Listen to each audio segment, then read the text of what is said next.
안녕하십니까. 전북권 뉴스입니다.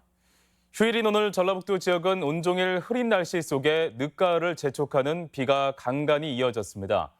대부분 지역에 내린 비는 바람을 동반하며 10mm의 미만의 적은 양이었지만 오늘 밤에는 서쪽에서 강한 구름대가 밀려 들어오면서 내일까지 20mm에서 많게는 60mm의 비교적 많은 비가 예상됩니다. 오늘 낮 최고 기온은 고창 19.2도까지 올랐고 내일 아침은 7도에서 11도로 예년과 비슷하지만 낮부터는 쌀쌀해질 것으로 예보됐습니다.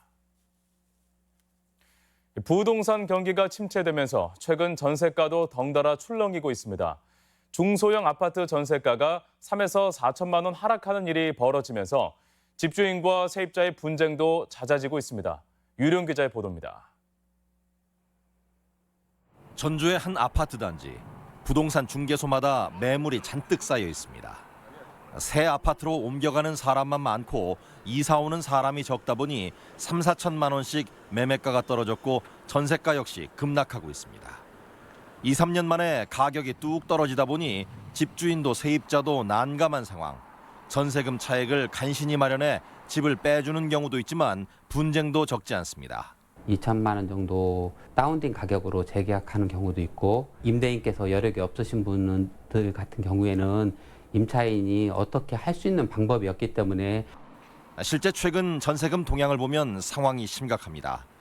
전국적으로 올 2, 4분기에 전세가가 떨어진 주택이 33%를 넘긴 가운데 도내에서는 전체 주택의 40.89%가 하락해 더욱 힘겨운 상황입니다. 아파트는 45.36%, 거의 절반의 전세가가 하락한 것으로 나타나 전세금 돌려받기가 쉽지 않습니다. 주택도시 보증공사 등이 판매하는 전세보증금 반환보증에 가입하는 가구가 크게 늘고 변제되는 금액도 급증하고 있습니다. 보험금 청구는 올 9월까지 28억 원으로 작년 1억 원에 비해서 크게 증가하였고 보험 가입도 1,500억 원으로 그 2배 이상 증가할 만큼 세입자들의 불안이 커지고 있습니다. 경기는 냉각된 가운데 주택 공급만 늘어나면서 더욱 가속화되고 있는 이른바 역전세 현상. 글로벌 금융위기 때보다 더한 문제를 야기할 수도 있다고 전문가들은 지적하고 있습니다. MBC 뉴스 유룡입니다. 전주시가 이미 정점을 지난 한옥마을 관광을 살리기 위해 관광 트램을 도입하려는 계획을 내놨습니다.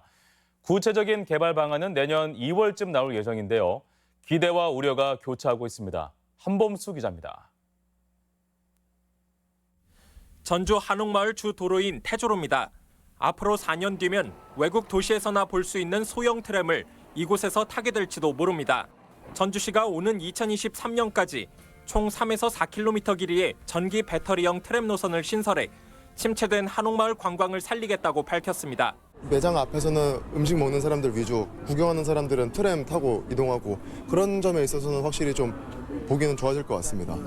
트램은 20, 30명의 승객을 태우고 시속 10km의 느린 속도로 경기전 돌담길과 전동성당, 전주천, 향교 등 한옥마을의 주요 지점을 순환할 예정입니다. 호주 멜버른과 시드니 등 트램을 대중교통수단으로 이용하고 있는 해외 사례를 참고해 노선을 구도심까지 늘리는 방안도 검토 중입니다. 처음 와보는 사람들한테는 그게 조금 더 편하지 않을까 싶어요. 어차피 정류장마다 내려주고 하니까 내가 보고 싶은 데서 볼 수 있고. 과거 경전철 도입에 실패했던 경험을 거울 삼아 이번엔 적용 법조항을 바꿔 행정 절차를 간소화하겠다는 게 전주시 입장입니다. 요금 체계도 지자체가 별도로 결정할 수가 있어요. 그래서 5천 원이 됐든 뭐 만 원이 됐든 해서 5천 원만 받아도 흑자 이상을 난다. 하지만 우려되는 부분도 적지 않습니다. 트램 도입에 들어갈 비용은 1km당 60억 원. 전 구간을 합치면 최대 300억 원이 필요해 사업비 부담이 작지 않습니다. 유지보수 비용은 제외됐는데 국내 트램 사업에 선례가 없다는 점이 사업 가능성에 의구심을 키우고 있습니다. 트램이 지나갈 도로입니다. 일방 통행인 만큼 길폭이 좁고 주변엔 학교 정문도 있습니다. 보행자들의 안전 문제도 제기됩니다. 그렇지 않아도 복잡한 한옥마을 교통난이 더욱 심화될 것이란 걱정도 나옵니다. 전주시는 내년 2월쯤 트램 도입에 대한 용역 결과를 발표할 예정인 가운데 당분간 논란이 계속될 것으로 보입니다. MBC 뉴스 한범수입니다. 대한신당이 발기인 대회를 열고 본격적인 창당 절차에 돌입했습니다. 대한신당은 오늘 오후 2시 국회의원 회관 대회의실에서 발기인 대회를 열고 창당 준비위원장으로 유성엽 의원을 선출하고 당명을 대한신당으로 확정했습니다. 유성엽 창당 준비위원장은 적대적 공생관계인 기득권 양당 정치를 혁파하고 경제와 민생을 우선시하는 정치에 매진하겠다고 밝혔습니다. 잠정마을 암 집단 발병이 비료공장의 연초박 불법 가공 때문이라는 조사가 발표됨에 따라 익산시가 후속 대책을 추진하기로 했습니다.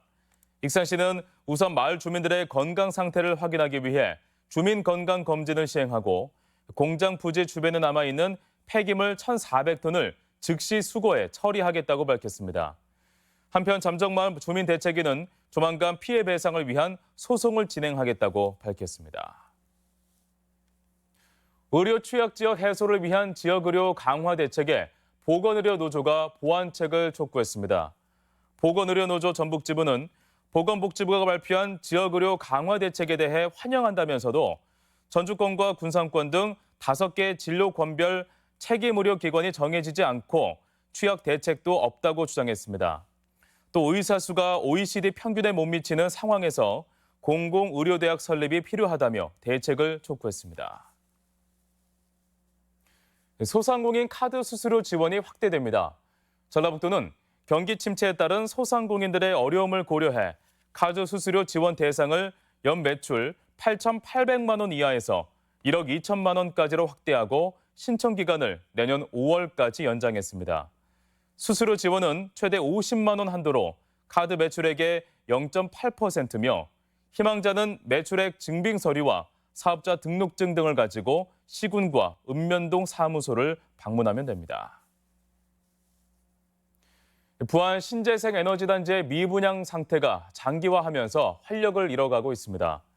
도의회 오평군 의원에 따르면 지난해 부안 신재생에너지단지 전체 필지를 사들였던 독일계 풍력회사가 잔금을 납부하지 않아 분양 계약이 해지됐다고 밝혔습니다. 오 의원은 1,050억 원을 투입하고도 8년 동안 미분양 사태가 이어져 온 신재생에너지단지가 또다시 새로운 기업 유치에 나설 형편이라며 대책을 촉구했습니다. 미륵사지와 왕궁리 유적을 시내버스를 타고 찾아가보는 프로그램이 익산에서 진행됐습니다. 익산문화관광재단은 자가용 이용이 쉽지 않은 청년층이나 대중교통으로 익산을 찾은 관광객들이 시내버스로 세계 유산을 관람할 수 있도록 버스 타고 보물찾기 프로그램을 실시했습니다. 이번 행사는 왕궁리와 미륵사지 유적과 대중교통 홍보를 위해 마련됐습니다. 교육 현장의 일제 잔재 청산을 위해 용어 변경이 추진됩니다. 전라북도 교육청은 일본어 가운데 우리말 사전에 수록된 3,634개 단어 중 16개를 선택해 초중학교 안내문을 발송하고 영어 개선을 권고했습니다. 전북권 뉴스였습니다.